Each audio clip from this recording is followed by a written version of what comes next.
The views expressed on Skeptically Speaking are not necessarily the views of this station, its affiliates, sponsors, or advertisers. Bring it on! The skeptics await your letter. Your call, tweet, homing, pigeon, whatever. Desiree Shell gonna raise a little hell, metaphorically that is. 'Cause we're skeptically speaking. Hello and welcome to Skeptically Speaking. I'm your host, Desiree Shell. This week we're discussing ideas and how even the best of them sometimes struggle for acceptance. We'll talk to Sharon Bertsch McGrayne about her new book on Bayes' rule, which was reviled by statisticians even while it was helping to win World War II. But first, let's find out what it takes for an idea to go from minority opinion to social consensus. I'm here with Dr. Boleslaw Szymanski, director of the Social Cognitive Networks Academic Research Center, which is a part of the Network Science Collaborative Technology Alliance, funded by the United States Army. Thanks for being here, sir. Pleasure. So you were one of the people involved in a recent study out of the Rensselaer Polytechnic Institute? Yes. When I read the abstract of this, I immediately wanted to get you on the show to talk about it. So tell us about the study. We are very much interested how opinions spread in society. And in order to build a model which we can analyze both analytically but also through simulations, we made several abstractions. We built a social network, and the entities which live in this network, the nodes, were entities which abstract certain characteristic behavior of the human beings, but in very, very generalized way. We call this model double binary. Binary first, because we consider only two competing opinions. Entities in this network really have either opinion of majority or opinion of minority. Second, it is binary because we assume the different levels of commitment to the opinion. And really, just two levels are considered in our study now. One level of commitment is commitment for life. We call such nodes committed. Those are the nodes which would advocate opinion no matter what, and they would never change their own opinion. The second part, we call them flexibles. Those are entities which, if they encounter two interactions in the network with two other entities saying the same opinion to them, they would change opinion. So they are very flexible. They have some opinion. They hear two advocates of opponent opinion. They would accept it. But then, of course, if they hear another two opinions, they would go back to the first one. You see how this is simplification, because all of a sudden we have only these two kinds of entities sticking or not sticking to the opinion. And now we also assumed that majority holds non-committed opinions. Right. And minority is committed to their opinion. They deeply believe and stick to their opinion. And now we let entities in our network talk to each other under these rules. So what we discovered, that in this very simple model even, there are two different processes going on. One process happens if we have committed minority above certain tipping point. This point varies a bit in our idealization between slightly different kind of networks, whether the network is uniformly connected or maybe it's just, having some nodes which are well connected and others which are not so well connected. So that would vary a bit. An exact value for ideal network, for in other words, uniform connection, is 9.79%. So above this tipping point, what happens is a very rapid spread of minority opinion. In the time which we can describe as logarithmic in the size of the network, which is very fast, the idea would spread to the entire population. And what logarithmic means, that any new node added to the network, increasing its size, increases the time to the consensus just by 1 divided by the number of the nodes which are currently there. So as you see, bigger network becomes smaller and smaller its impact of increasing its size. And the consensus built very, very quickly. On the other hand, if minority opinion is below tipping point, the process changes drastically. In other words, the process goes up. If you look at the number of minority opinion holders which are not committed, they really never make much progress. They grow a bit, they drop a bit for a very long time. And then there is a very, very small probability that all of a sudden, all the nodes would convert to minority opinion. But the time waiting for that to happen, expected time, is enormous. It grows as the exponent of the network size. What it means, that if the exponent would be 2 for simplicity, then adding one more node to the network doubles, in other words, increases the time, consensus time, by the value which it had for the entire network. So, figuratively, if you think about United States, suppose there is some enormous time to reach consensus in the United States. If you just add one person to the whole United States, 300 million people, the time would double. So 300 million people would take some time. Adding one more person would double this time. So this time grows extremely fast. So it's really, in all practical purposes, would take forever to change the opinion. But you say that you could see this process happening in Egypt. Yes. In essence, what we discovered, seemingly the same process, minority trying to spread the opinion, has two different behaviors depending on this size of minority. To our view, we observe very similar situation in Tunisia and Egypt. For decades, nothing was going on. In other words, there was some opposition, people were not maybe too happy about what's going on, but they didn't really ever acquire majority opinion in order to overthrow the government. For 30 years in Tunisia, almost 30 years in Egypt, there was some percolation of displeasement, but still no progress was made. Exactly like in our model, when you have below the tipping point, nothing really changes. And then all of a sudden, in the matter of few weeks, the government was toppled in Tunisia. Right. So in that sense, this would indicate that there is a chance that the mechanism which we discovered was at work here. And what really happened, that the number of committed minority increased, and then increase caused them to exceed the tipping point. Now, I would like to warn that the model of Tunisia is more difficult to analyze than our abstract model. And in fact, we do at this point research to understand processes in more complex societies. Of course, there were people, both in Egypt and Tunisia, which supported government for many reasons. Some of them could be economical. For example, they had cushy jobs. So it was not like in our case that everybody very happily, after hearing evidence from two encounters, was embracing opposition views. Right. So therefore it's more of the struggle. And in this situation, we also did analysis when we are preparing a new paper. The behavior is basically similar.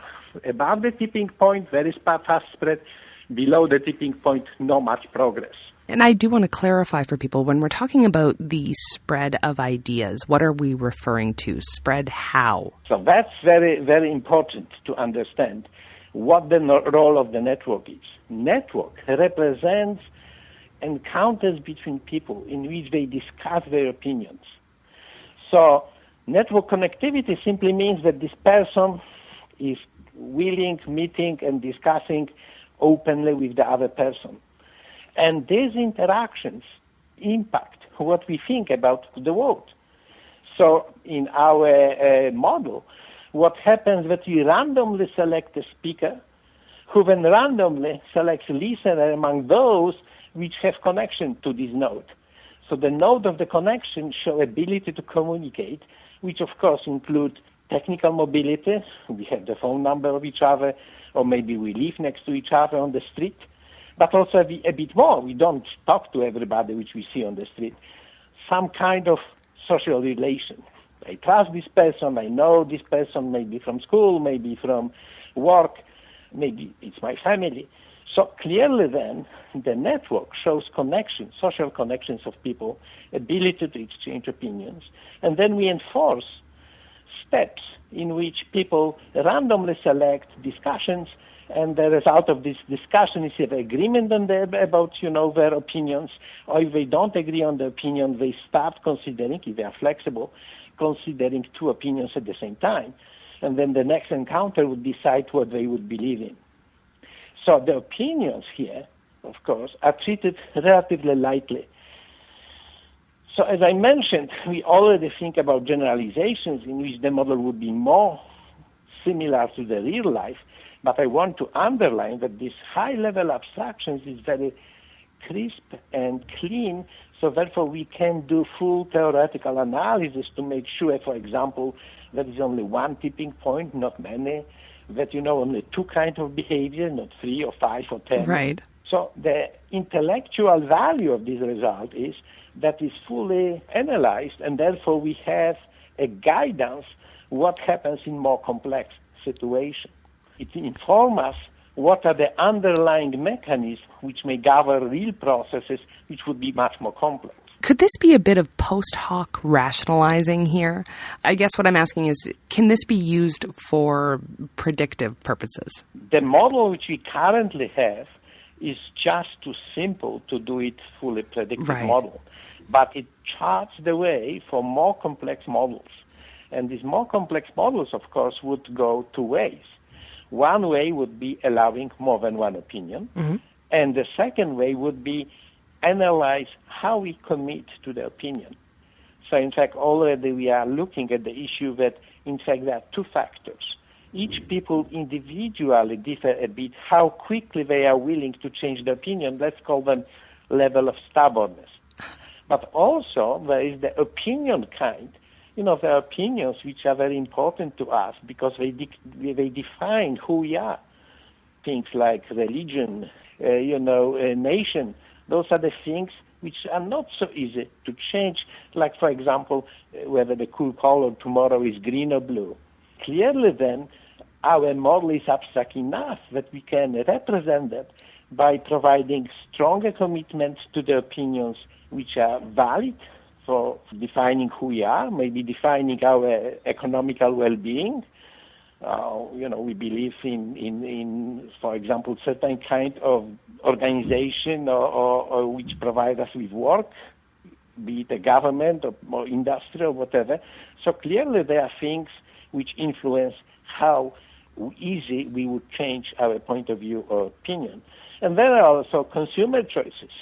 Do I buy, a red toaster or blue toaster, which are sort of very easy to change what is fashionable. Stainless steel coverage of my refrigerator, or maybe white, or maybe some other color.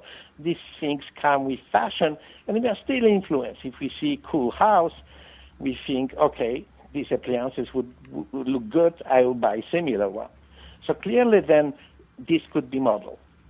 Also then, we would get then sort of the network in which people would be not only differing by the connections, but they also would be very much differing in terms of their stubbornness or, what opinions we are talking about. But even in this simple model, gives some very good general guidance. For example, if we are thinking about the opinion which sort of is the result of inertia, an example would be we want to convince people that vaccination of children helps to eradicate, diseases.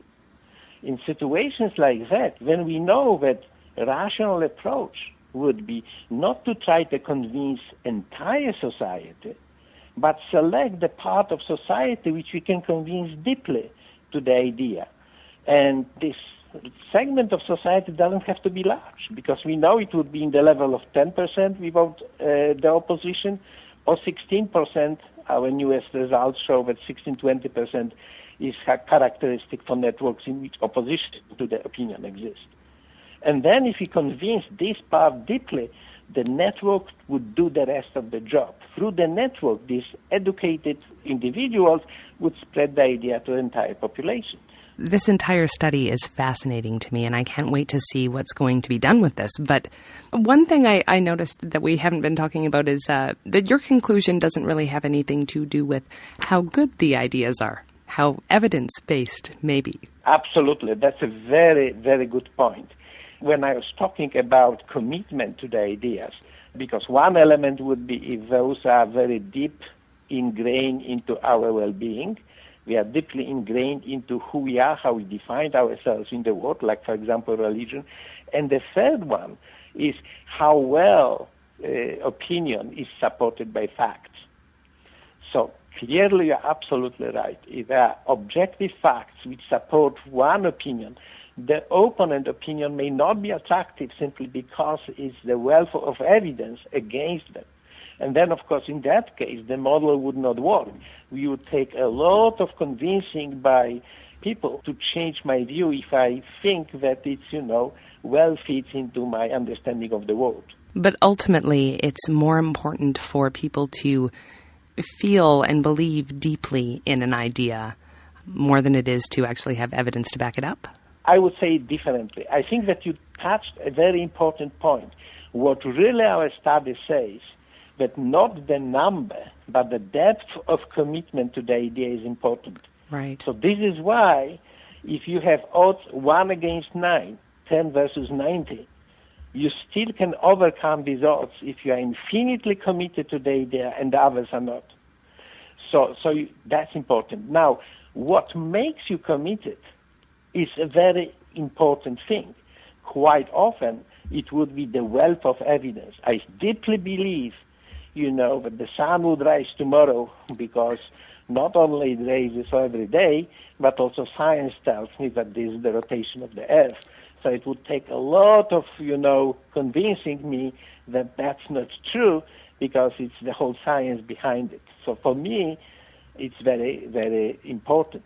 Of course, some other people may not consider scientific evidence as convincing if it contradicts their other beliefs. So it's very, very individual. But really what counts is the commitment. And the commitment may have many sources. It could be the religion, it could be the deep belief, personal belief, it could be the science, it could be many, many other things. I feel vaguely optimistic and also hesitant at the same time. Yes, but I think that the important message which gives us hope is the fact that in order to commit for rational opinion, for example, the whole society, you don't even try to do it for everybody. You just educate well, for example, children. And then once they're educated, they would be advocates to their parents and to their siblings and to the world. And that way the network would take advantage, of the network to convince the larger population. But then again, even in this case, it's important to remember about this tipping point. If not enough educated people about the idea is there, then the idea may not spread. Fascinating study, sir. Thanks very much for being here. Thank you very much. For links to Dr. Boleslaw Szymanski, head to our website at skepticallyspeaking.com. And we'll be right back to talk with Sharon Bertsch McGrayne about the history of another controversial idea, Bayes' rule, after this.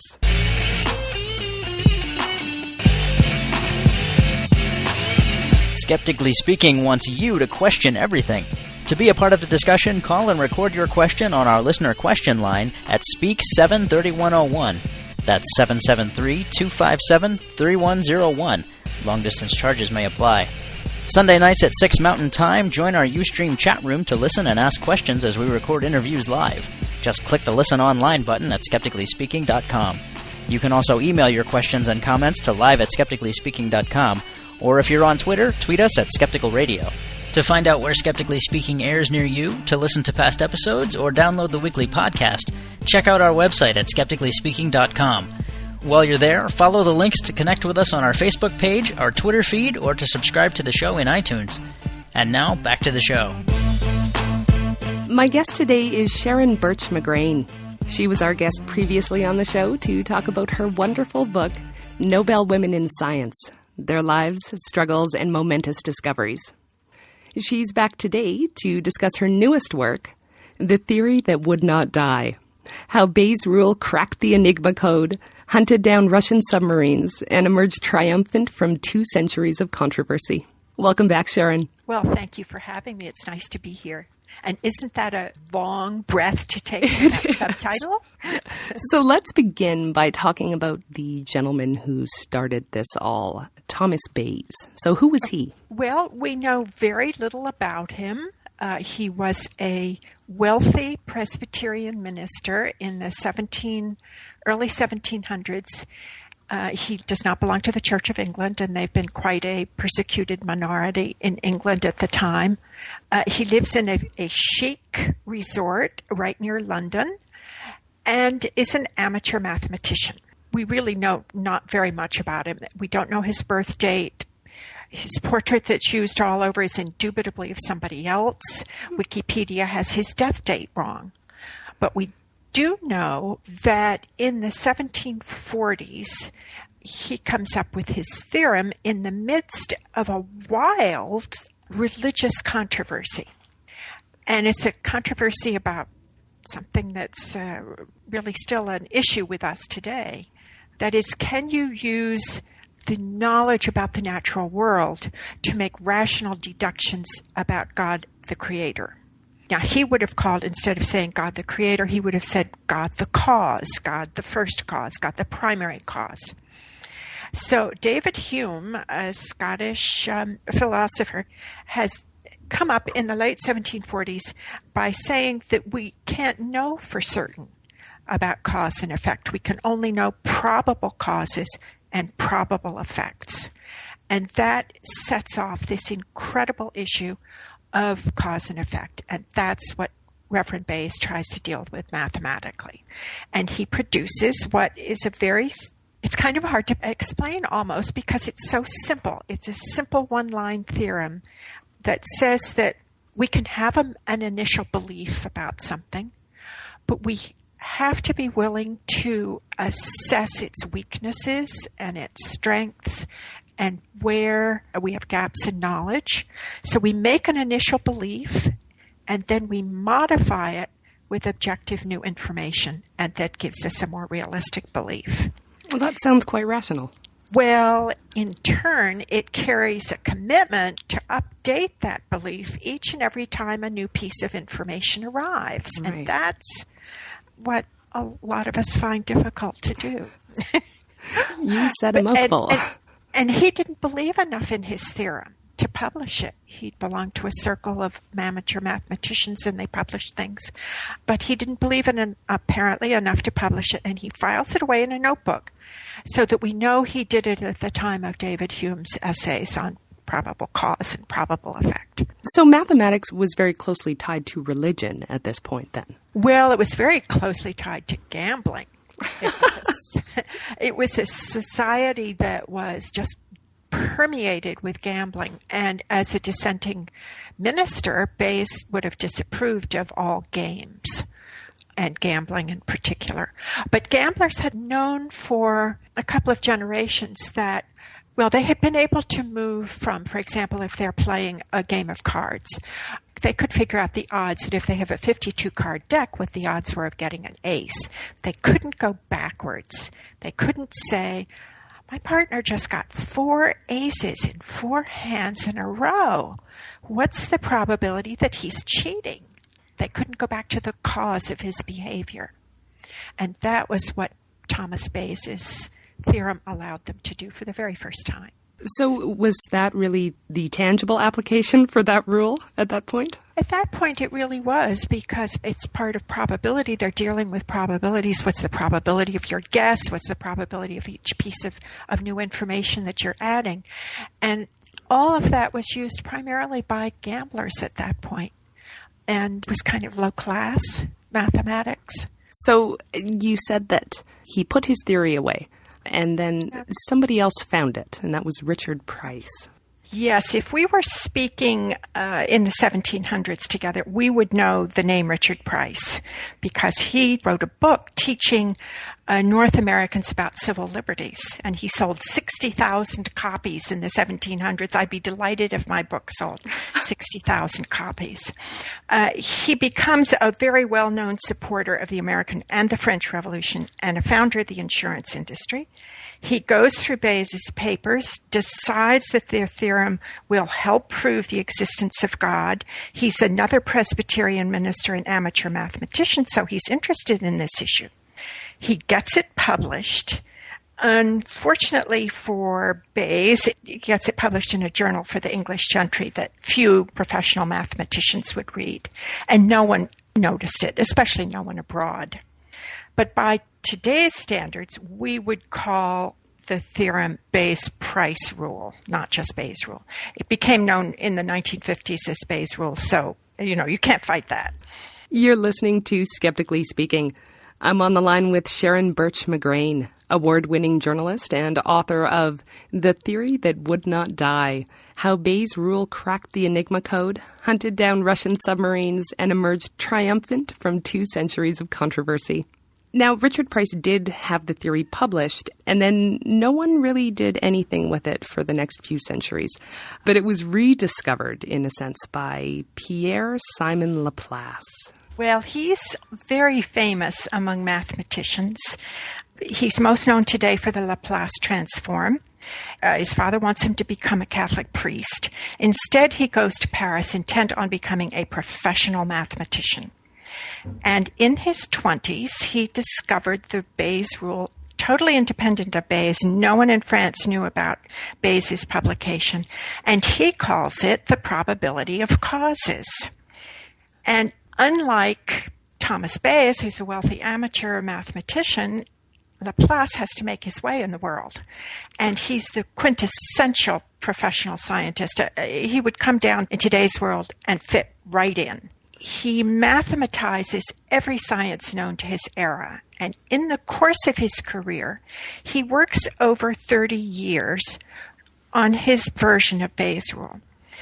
And he eventually gets it into the form that we use today. Then he actually uses it.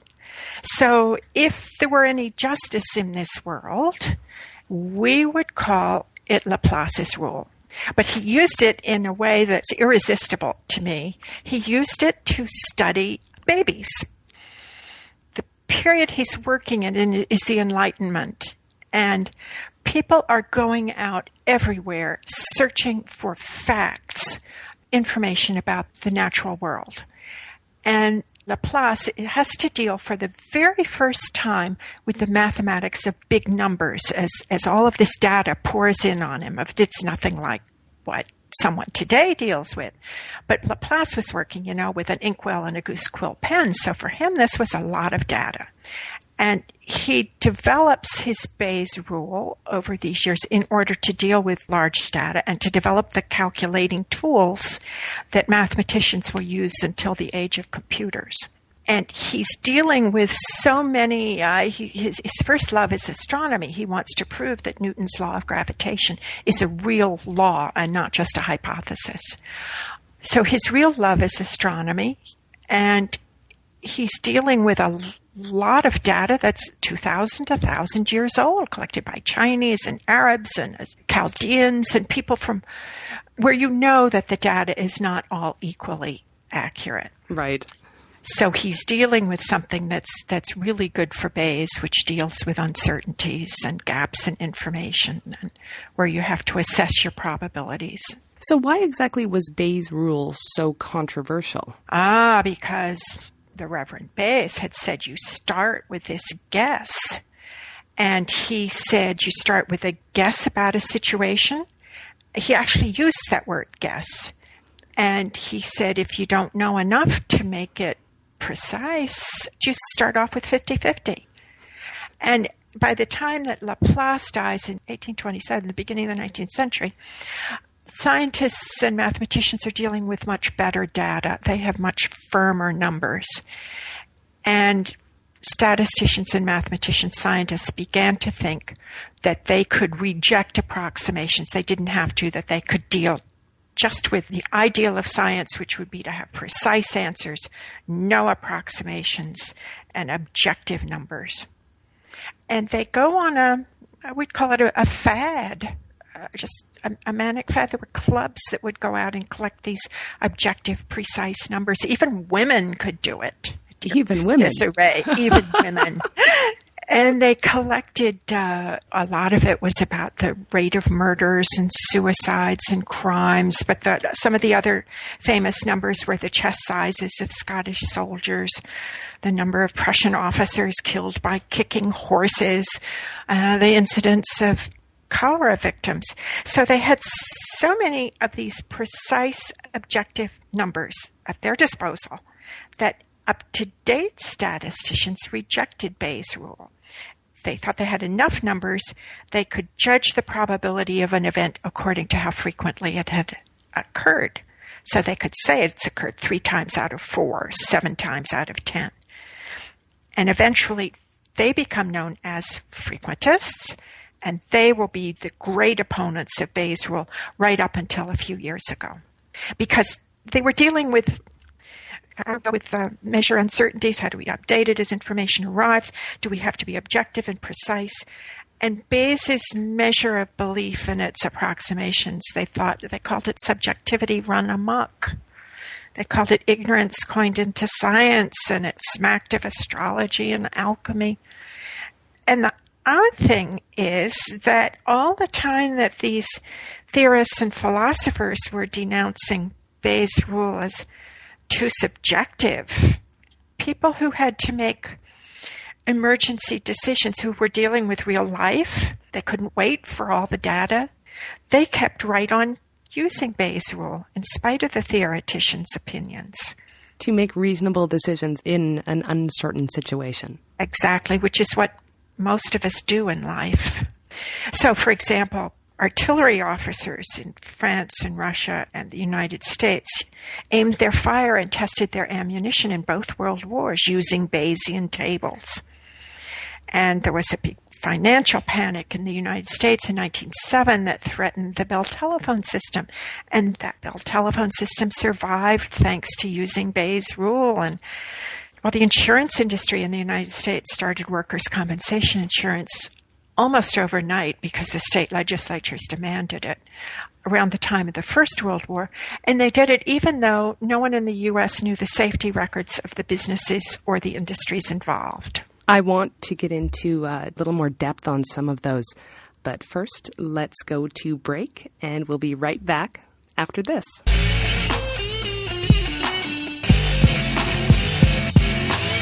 On the next episode of Skeptically Speaking, we'll look at the human population of planet Earth. How fast are our numbers growing, and what do they mean for things like resources and the environment?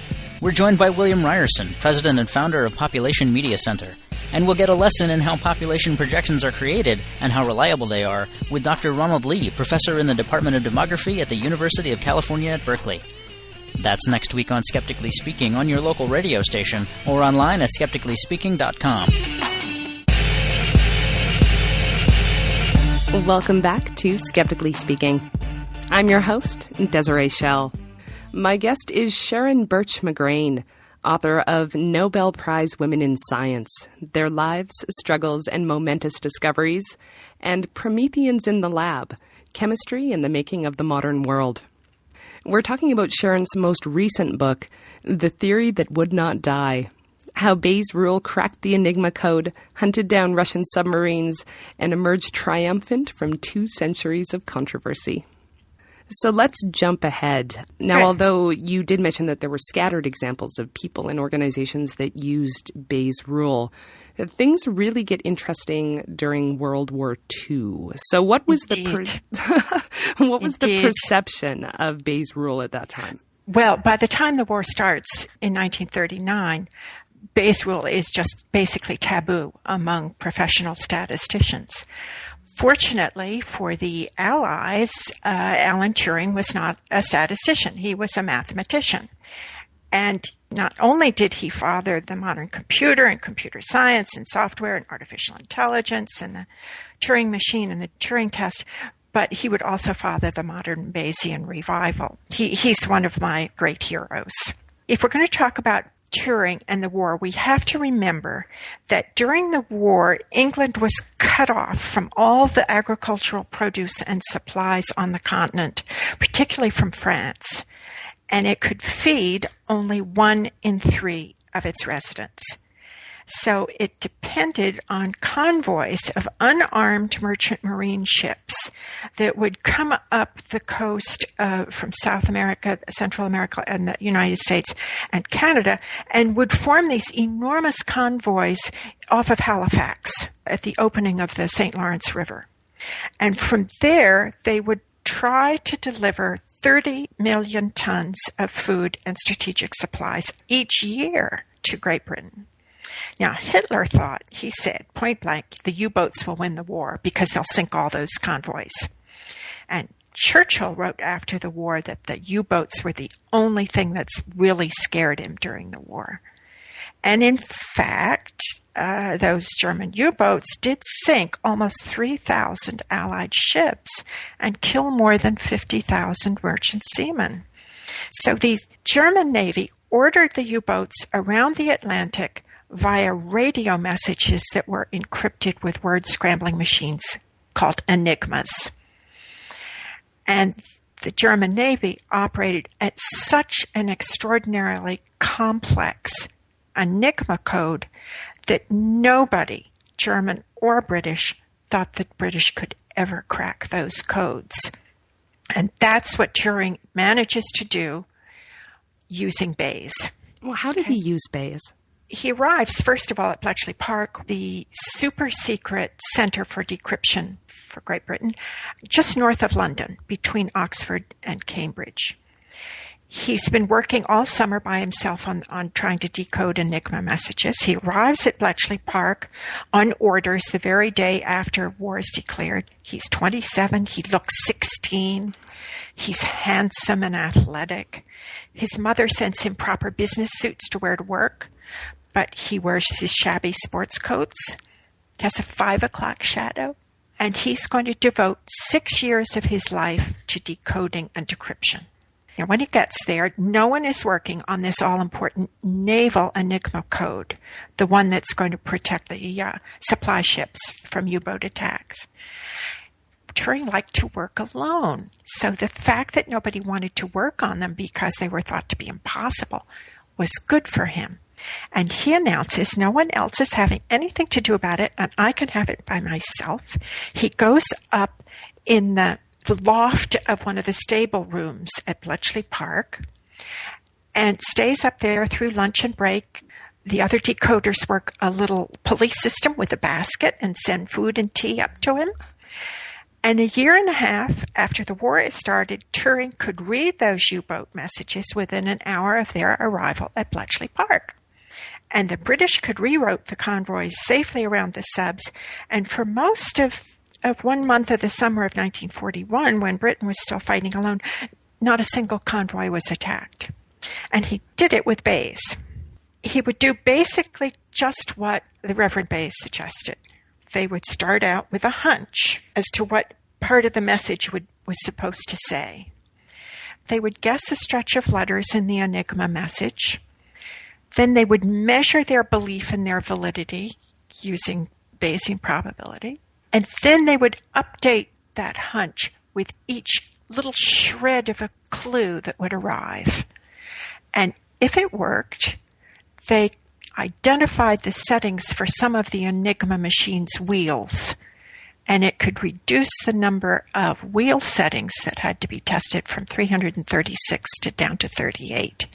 And every hour counted to save those sailors' lives, and so it was truly remarkable. What they did was to take these little clues. They started out primarily with ones that came from the German weather ships up in the North Atlantic, because they would send out reports back to Germany that were very standard and repeated often. They'd say weather for the night, or situation Eastern Channel, or there was one blessed fool that the Bletchley Park loved because he radioed every night, beacons lit as ordered. And there were other reports from British meteorologists in the Channel that would provide clues about the weather there. They knew that the most frequent letter combinations in German. Knowing those helped, and then a prisoner of war told them that the German Navy spelled out numbers, and Turing realized that the word one or ein for one or a or an for articles appeared in 90% of the Enigma messages. So they had all of these little clues that they kept adding in and in until they could finally get up to odds of 50-1 that they were right. We have a question by email from Tanya. Good. Did Turing ever get an actual Enigma machine to work on while he was trying to break the codes? Yes, he did. The Poles had been working on them before the war broke out, and a French Foreign Service officer goes and introduces some British decryptors to the Poles in a secret house outside of Warsaw. And the Poles, just couple of weeks before they're invaded by Germany, give the French officer some Enigma machines, and he takes one of them to England. So one could argue that cryptography and Bayes' rule won the war. Well, it's certainly easy to argue that without Turing and Bayes, they would have lost. But Churchill, he had all evidence of any cryptography use classified. And not just classified, but ultra-classified after the war. Ultra-classified, yes. The German army eventually comes out with a super complex code based on a Lorenz machine and a whole new system of codes. And the British build the very first electronic computers to break that code. And as a matter of fact, one of the first messages that they receive after it goes operational June 1, 1944, is Hitler's message to his commanding officer in Normandy, General Rommel, saying, if there's an invasion in Normandy, don't do anything for 5 days, because that will be a diversionary feint, and the real invasion will come later. Well, the second model of the computer, they were called the Colossi, has just become operational. And it decrypted it, and the message is taken to General Eisenhower, where he and his staff are trying to decide when to launch the invasion of Normandy. It's super secret that the Allies can read German messages, that they've broken these codes. So Eisenhower can't tell his staff what's in the message, but he reads it, he hands it back to the courier who's brought it to him, and he turns to his staff and says, "We invade tomorrow morning." That's June 6, 1944. And later Eisenhower will say that these decryption efforts at Bletchley Park shortened the war in Europe by 2 whole years. But no one outside of cryptography circles then knew about how monumental a role played. And when the war in Europe ends, Churchill makes the entire decryption effort super secret. No one can say a word that decryption, that Bayes, that Turing, that computers, anything have helped. And he orders the destruction of the Colossi computers, all except the last couple of models, because apparently Britain would use them to decode Soviet messages during the Cold War. Right. So all of that decryption, that intelligence, that mathematics helped save the war was verboten. No one could mention it. You're listening to Skeptically Speaking. I'm on the line with Sharon Bertsch McGrayne, award-winning journalist and author of The Theory That Would Not Die: How Bayes' Rule Cracked the Enigma Code, Hunted Down Russian Submarines, and Emerged Triumphant from 2 centuries of controversy. So the next time we see a public account of Bayes' Rule, it was in insurance. So how did that happen? Yes, the insurance actuaries, the ones who determine what our insurance bill is going to be, were the only organized opposition to frequentism after the war. Bayes' Rule emerges from the war. No one knew of its successes. It emerged as suspicious as ever. When Turing's assistant gives a talk at the Royal Statistical Society about the theory, the next speaker says, after that nonsense. And in the United States, it's almost considered un-American, not right to use. So the insurance industry, the insurance actuaries are really quite unlikely heroes of Bayes' Rule. They want to use the initial guess because that's their history Right. of all of our accidents and illnesses and injuries and so on. And then they want to update it with things that happened that year. So they just go ahead on their merry way using Bayes in spite of being told that it's barbaric. And as a matter of fact, they use Bayes to predict the first in-air collisions of passenger jet airplanes in the 1960s. No one had thought that was possible because it had never happened before. Frequentism said you can only predict something if it's happened enough times so you can figure out how frequently it happens. Jet airplanes had never crashed before in air. So the frequentists couldn't deal with this prediction, but the Bayesians could. So the insurance industry was prepared for some mammoth crashes that occurred in the 60s and 70s. So did this finally lead to some credibility for Bayes' rule? Well, most of what was done in the Cold War was done by the military, and that was super secret. So in public, what you had were kind of out of the mainstream things like insurance actuaries, like paternity lawyers. What's the cause of this child? Did this man cause this child's birth? What were some of the others? Well, there was lung cancer. In the United States, the National Institutes of Health were just starting after the war to look at diseases like lung cancer. There were very few biostatisticians. At the time in the 50s, 60s, 70s, there were only 10 or 20 of them at all at NIH. Now we read about biostatistics in almost any newspaper. None of those biostatisticians had a PhD. One of them had a master's. The leading biostatistician had a bachelor's degree in history. His name was Jerome Cornfield, and he uses Bayes to help show that smoking cigarettes cause lung cancer and that high cholesterol causes heart attacks and strokes.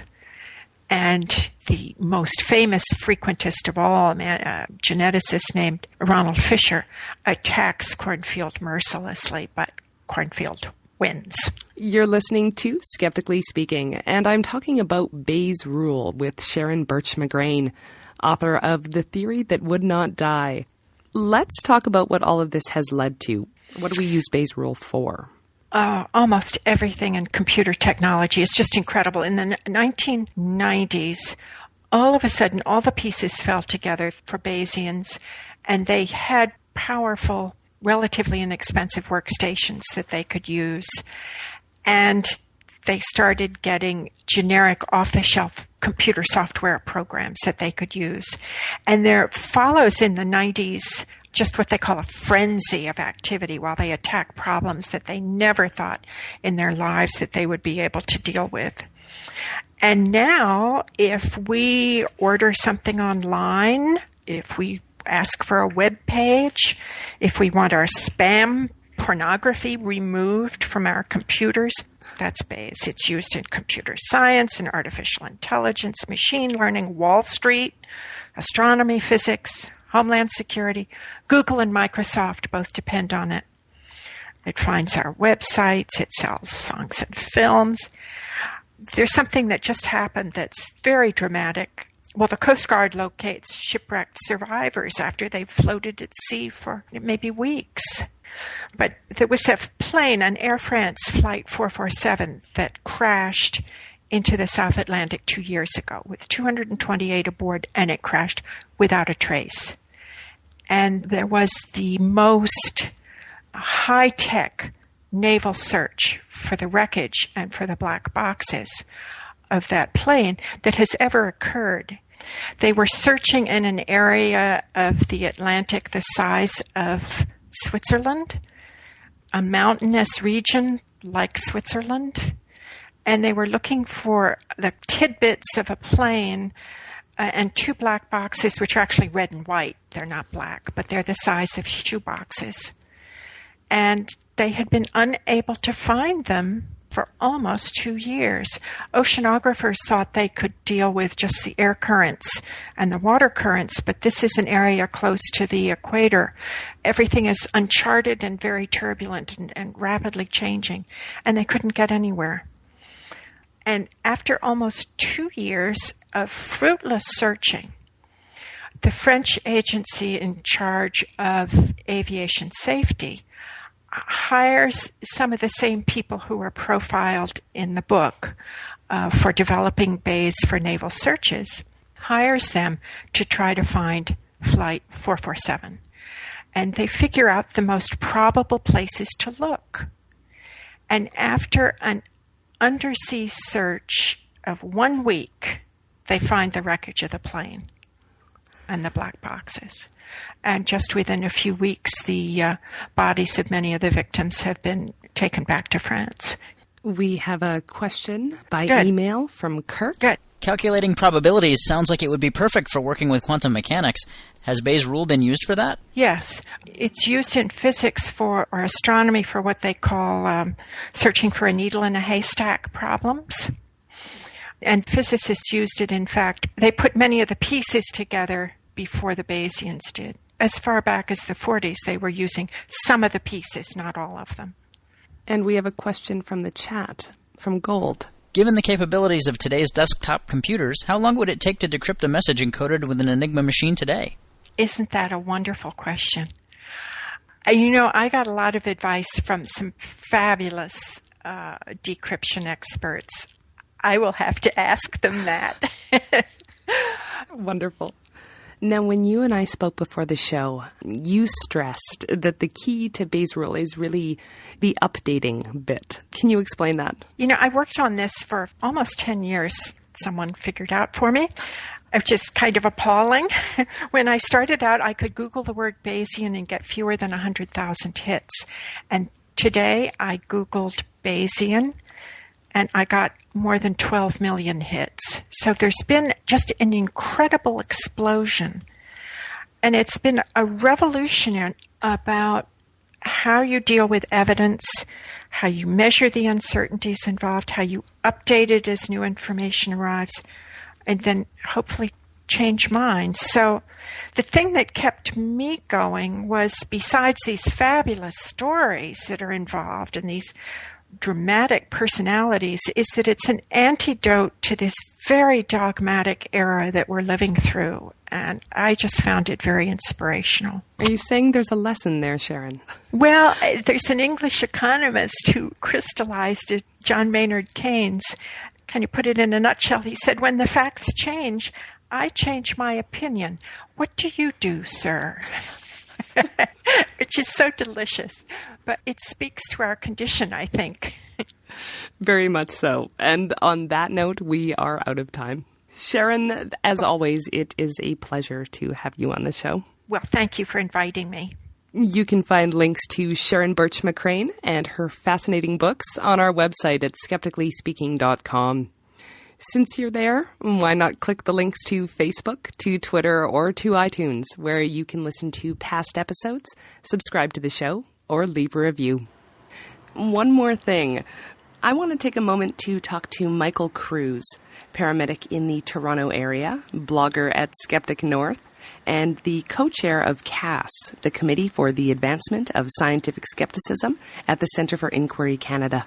Welcome back, Michael. Why, thank you so much for having me. The College of Physicians and Surgeons of Ontario recently wrote a draft policy on non-allopathic medicine. Tell us a bit about that. So, about 2 years ago, the College of Physicians and Surgeons in Ontario, which is the regulatory body for doctors in Ontario, decided to update their policy on alternative medicine. Several jurisdictions in Canada have these policies already. And I guess because of the increased interest by the public in alternative therapies, they thought it would be a good idea to consult with several individuals and update their policy. This happened about 2 years ago, and it appears as if they consulted with many people in the alt med community, because their policy came out about 6 months ago, entitled, as you said, the policy on non-allopathic or non-conventional therapies in medical practice. Now, for those of you who don't know or are confused with the term allopathic, we were as well. So don't worry, you're not alone. Allopathy is an odd term used primarily by the alt-med community. It was coined by Samuel Hahnemann, the inventor of homeopathy back in the 18th century, as a term to counter his own term, homeopathy. Of course, this has nothing to do with modern medicine and the theory of diagnosis and the treatment of disease. So we were confused by this term, and that's why we decided to review the policy and interface with the College of Physicians and Surgeons on their new policy. So what is the CAS position on the draft then? After we reviewed the British Columbian and Albertan policies on alternative medicine, the policy that CPSO is now putting forward basically, as you can tell from the use of non-allopathic in the title, equates mainstream modern conventional medicine with non-conventional or alternative therapies. It sets up this sort of false equivalence between the two in an effort to support and encourage patient autonomy. Now, patient autonomy is a very good idea, and we, of course, at CAS believe in the patient's right to choose what medicine they want to put in their body and what treatments they want to opt into. Of course, the difference here is that non-conventional and alternative medical practices are, by definition, unproven. If they were proven to work, they'd be incorporated into modern medicine and they would be used in doctors' offices everywhere.